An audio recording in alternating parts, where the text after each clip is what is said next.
नमस्कार, आप देख रहे हैं हिम स्टार। आपका बहुत बहुत स्वागत है। हिम स्टार हिमाचल प्रदेश का आपका अपना चैनल। आइए शुरू करते हैं हिमाचल से जुड़ी कुछ मुख्य खबरें।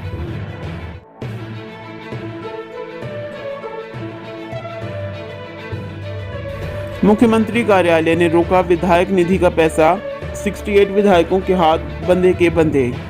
हिमाचल प्रदेश में कांग्रेस की सुक्खू सरकार बनने के बाद विधायक क्षेत्र विकास निधि योजना का पैसा रोक दिया गया है।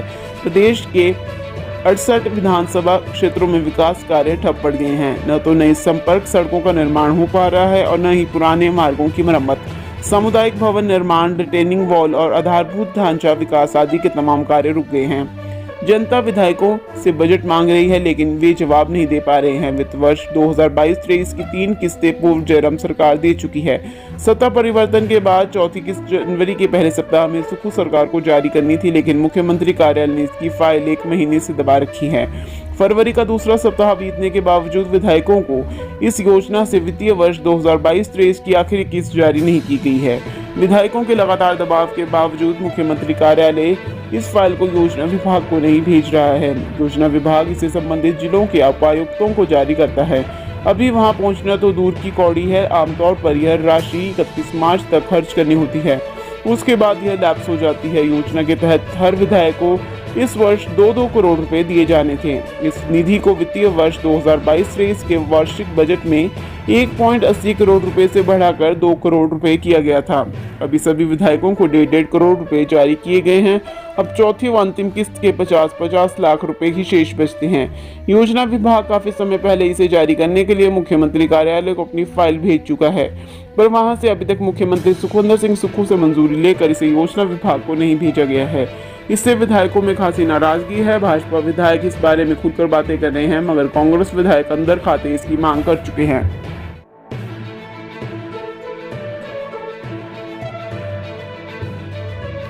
विश्व बैंक की मदद से हिमाचल में चलेगी 2500 करोड़ की परियोजना, सीएम ने की बैठक।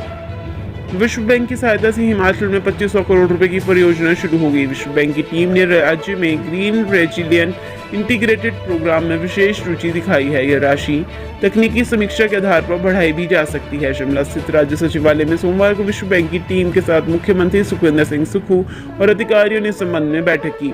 इस दौरान विश्व बैंक वित्त पोषित करोड़ों रुपए की कई परियोजनाओं पर भी चर्चा हुई। सुक्खू ने दक्षिण एशिया क्षेत्र के क्षेत्रीय निदेशक जॉन रूम के नेतृत्व में आई टीम के साथ विश्व बैंक की सहायता से वर्ष 2025 तक प्रदेश को हरित राज्य बनाने पर भी चर्चा की। उन्होंने कहा कि राज्य सरकार वर्ष 2024 के अंत तक 500 मेगावाट और सौर ऊर्जा संयंत्र स्थापित करने के लिए भूमि अधिग्रहण पर कार्य कर रही है।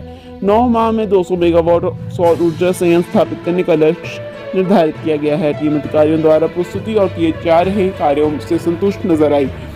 मुख्य सचिव ने कहा कि सरकार नदी बेसिन दृष्टिकोण के साथ विकासात्मक योजनाओं को बढ़ावा देगी।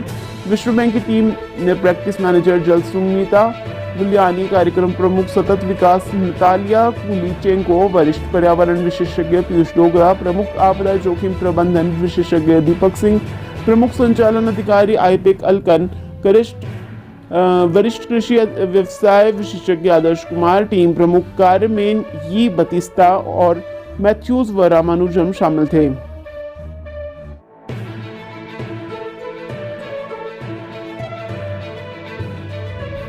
HPSSC पेपर लीक केस जांच के लिए क्षेत्रीय फॉरेंसिक विज्ञान प्रयोगशाला धर्मशाला पहुंची OMR शीट।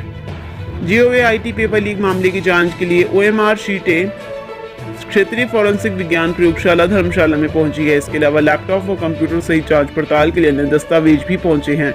इनमें से RFSL ने लगभग 75% मामलों की जांच रिपोर्ट संबंधित एजेंसी को भेज दी है, जबकि पेन ड्राइव और हार्ड डिस्क आदि से अधिक डाटा होने के कारण उनकी जांच करने में समय लग रहा है।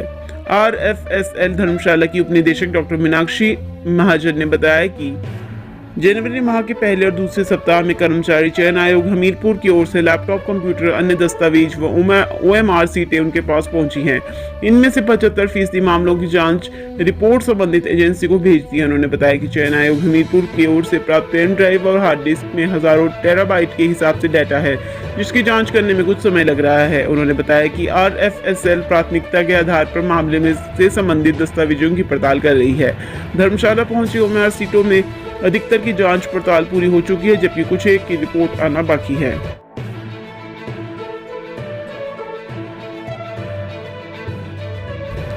शिमला नगर निगम इलेक्शन और लटक सकता है नगर निगम चुनाव, सरकार के निर्णय को कोर्ट में चुनौती देगी भाजपा।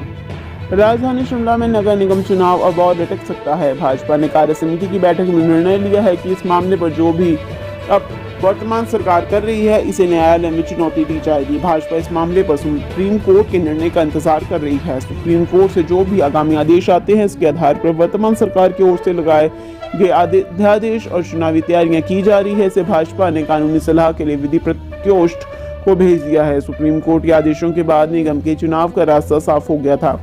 इसी बीच सरकार ने वार्डों की संख्या को फिर से 41 से बढ़ाकर 34 कर दिया है। इसकी जानकारी आयोग को सुप्रीम कोर्ट में मुहैया करवानी है। इसके बाद सुप्रीम कोर्ट की ओर से आने वाले निर्णय का इंतजार सभी को है। प्रदेश का उच्च न्यायालय ने शिमला नगर निगम के 5 वार्डों के पुनर्गठन पर स्टे लगाया था। इसके मतदाता सूची का काम रुक गया था और चुनाव नहीं हो पाए। प्रदेश उच्च न्यायालय ने इस संबंध में 2 बार आदेश जारी किए थे। जिला उपायुक्त ने प्रदेश उच्च न्यायालय के आदेशों के बाद वार्डों का पहला पुनर्गठन किया है। प्रदेश उच्च न्यायालय के आदेशों पर राज्य निर्वाचन आयोग ने सुप्रीम कोर्ट में विशेष याचिका दायर की। इस पर सुप्रीम कोर्ट में राज्य निर्वाचन आयोग के हक में निर्णय सुनाते हुए हाई कोर्ट के निर्णय पर रोक लगा दी थी। सुप्रीम कोर्ट में अब फरवरी को फिर से सुनवाई होनी है। इसके निर्देशों के बाद ही कार्रवाई की उम्मीद है।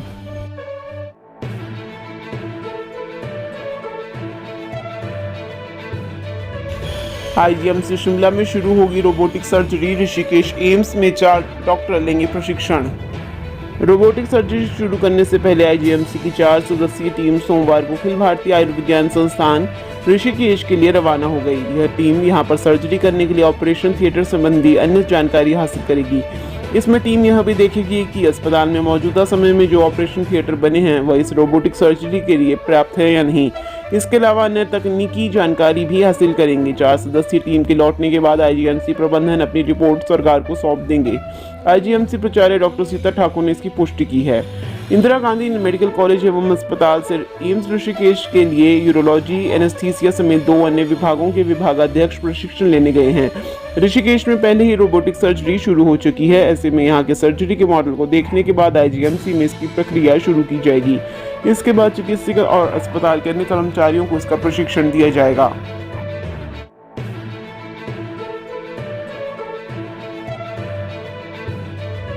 शहरों के आसपास डटे सरप्लस शिक्षकों के दूर दराज वाले स्कूलों में होंगे तबादले। बैठक में लिया गया फैसला। राजधानी शिमला सहित जिला मुख्यालयों के आसपास स्थित स्कूलों में लंबे समय से डटे सरप्लस शिक्षकों के दुर्गम और दूर दराज के स्कूलों में तबादले किए जाएंगे। राज्य सचिवालय में शिक्षा विभाग की समीक्षा बैठक में शिक्षा मंत्री रोहित ठाकुर ने शिक्षकों का युक्तिकरण करने का फैसला लिया। डेपुटेशन पर कार्यरत शिक्षकों की सूचना भी मांगी गई है। उन्होंने कहा कि प्रदेश के दूर दराज के क्षेत्रों वाले स्कूलों में स्टाफ की भारी कमी है। शिक्षा विभाग में ट्रांसफर नीति भी अपनाई जाएगी। इसमें दुर्गम दूर दराज के क्षेत्रों में रिक्त पद भरने पर विशेष ध्यान दिया जाएगा। समीक्षा बैठक की अध्यक्षता करते हुए शिक्षा मंत्री रोहित ठाकुर ने प्रदेश के स्कूलों में रिक्त 12,000 पदों को भरने में तेजी लाने के निर्देश दिए। उन्होंने कहा कि बैच वाइज और पदोन्नति के जो मामले कोर्ट में लंबित नहीं है उन्हें जल्द निपटाया जाए। उन्होंने विभागीय अधिकारियों को कोर्ट में लंबित शिक्षकों के मामले को लेकर विधि विभाग से चर्चा कर हल करने को भी कहा। कॉलेजों में रिक्त चल रहे प्रिंसिपल के पद भी जल्द भरने के निर्देश दिए हैं। शिक्षा मंत्री ने कहा कि गुणात्मक शिक्षा पर फोकस किया जाएगा। बीते दिनों में जारी हुई रिपोर्ट में अच्छे संकेत नहीं मिले हैं। छात्र हित में कई कठोर फैसले लेने पड़ेंगे। शिक्षकों को प्रशिक्षित किया जाएगा। बैठक के दौरान सिंगल टीचर वाले स्कूलों को लेकर भी चर्चा हुई। शिक्षा मंत्री ने ऐसे स्कूलों में जल्द नियुक्तियां करने के आदेश दिए। कॉलेजों को मिलने वाली रूसा ग्रांट को लेकर भी चर्चा हुई। शिक्षा मंत्री ने इस ग्रांट को लेकर निर्धारित मापदंडों और औपचारिकताओं को पूरा करने के निर्देश दिए। बैठक में मुख्य संस्थीय सचिव शिक्षा आशीष पटेल, शिक्षा सचिव डॉक्टर अभिषेक जैन, उच्च शिक्षा निदेशक डॉक्टर अमरजीत कुमार शर्मा और प्रारंभिक शिक्षा निदेशक घनश्याम चंद सहित कई अधिकारी मौजूद रहे।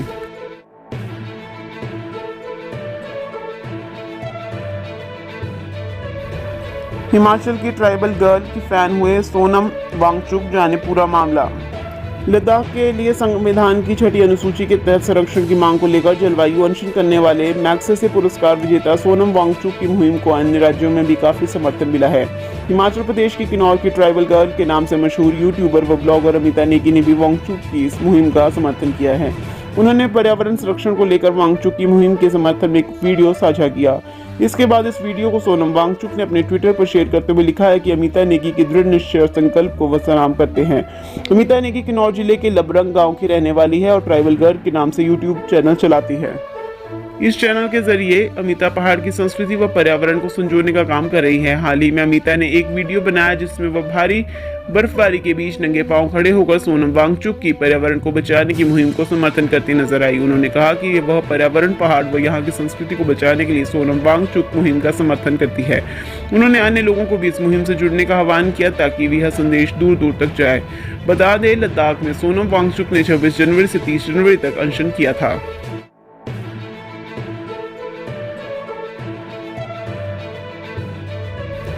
अब दुश्मनों के रडार में नहीं आ पाएंगे सेना के वाहन और पनडुब्बियां, IIT मंडी ने किया शोध। देश की सैन्य शक्ति को मजबूत करते हुए भारतीय प्रौद्योगिकी संस्थान मंडी के शोधकर्ताओं ने ऐसी तकनीक का आविष्कार किया है जिससे जल थल पर चलने वाले घातक सैन्य वाहन और खुफिया ठिकाने दुश्मनों के रडार की नज़र में नहीं आ पाएंगे। वैज्ञानिकों ने एक ऐसी मटीरियल तकनीक बनाई है जिसकी परत चढ़ाने से वाहन या खुफिया ठिकाने अत्याधुनिक रडार को भी चकमा देने में सक्षम होंगे। यह मटीरियल रडार फ्रिक्वेंसी की बड़ी रेंज को ऑब्जर्व करने में सक्षम होगा, चाहे रडार के सिग्नल किसी भी दिशा से ऑब्जर्व को कवर करना चाहें। School of computer and electrical engineering के सहायक professor doctor Srikanth Reddy, doctor Avneesh Kumar और डॉक्टर भूषण पाधी ने मिलकर यह खोज की है। यह शोध कार्य के निष्कर्ष IEEE letters on electromagnetic compatibility practice and application नामक जर्नल में प्रकाशित किए गए हैं।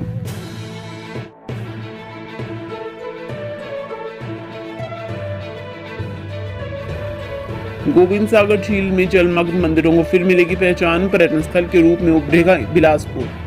गोविंद सागर झील में जलमग्न हुए मंदिरों के पुनर्स्थापित होने की उम्मीद बढ़ी है। इन मंदिरों के पुनर्वास के लिए Himachal Pradesh road infrastructure development corporation limited ने 1400 करोड़ रुपए की एक योजना तैयार की है। इस योजना को मूर्त रूप देने के लिए 3 चरण में कार्य होना प्रस्तावित है। इसके तहत पहले चरण की DPR तैयार की गई है तथा पैसे का प्रावधान करने के लिए पर्यटन विभाग के माध्यम से एशियन डेवलपमेंट बैंक को भेजा गया है। इस योजना के मूर्त रूप लेने के बाद बिलासपुर एक पर्यटन स्थल के रूप में उभर कर सामने आएगा। इससे युवाओं को रोजगार के नए साधन भी मिलेंगे, वहीं सरकार को भी हर साल करीब 50 करोड़ रुपए की आय होगी। इस योजना को सिरे चढ़ाने के लिए L&T कंपनी ने पिछले साल अगस्त में स्थापित स्थलों की मिट्टी का परीक्षण किया था। परीक्षण में प्रस्तावित स्थल सही पाए गए थे। इसके बाद HPRIDCL ने 105 करोड़ रुपए की DPR तैयार की है तथा पैसे के लिए इसे पर्यटन विभाग के माध्यम से DB को भेजा गया है। पहले चरण में नाले के नौन के पास ऐतिहासिक कहलूर रियासत के मंदिरों को उनके मूल रूप में पुनर्स्थापित किया जाएगा। इसके लिए संबंधित स्थल की जमीन को गोविंद सागर के जल स्तर से ऊपर उठाया जाएगा ताकि गोविंद सागर का जल स्तर बढ़ने पर मंदिर इसमें ना डूबे। मंदिरों के समीप की करीब 3 एकड़ भूमि को पर्यटन स्थल के रूप में विकसित किया जाएगा। यहाँ पहुँचने के लिए एक पैदल पुल का निर्माण भी किया जाएगा। इसके अतिरिक्त गोविंद सागर के किनारे नाले के नौन, लूणू घाट, ऋषिकेश घाट और मंडी भराड़ी घाट को विकसित किया जाना प्रस्तावित है। वहीं दूसरे चरण में सांडू मैदान की करीब 5 एकड़ भूमि को पर्यटन के रूप में विकसित करना प्रस्तावित है। यहाँ की भूमि को भी जल स्तर के ऊपर उठाकर इसमें बिलासपुर का इतिहास, हस्तशिल्प की दुकानें, प्राचीन मूर्तियां, संग्रहालय व चुनिंदा विषयों पर लेजर शो आदि प्रदर्शित किया जाएगा। अंतिम तथा तीसरे चरण में मंडी भराड़ी में कृत्रिम झील बनाई जाएगी। इस झील का निर्माण करने के लिए सतलुज नदी पर छोटा बांध लगाया जाएगा।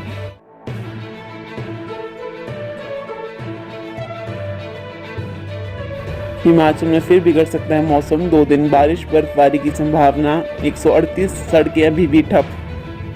हिमाचल प्रदेश की राजधानी शिमला सहित अन्य भागों में आज मौसम साफ बना हुआ है। प्रदेश में 8 फरवरी से मौसम फिर बिगड़ सकता है।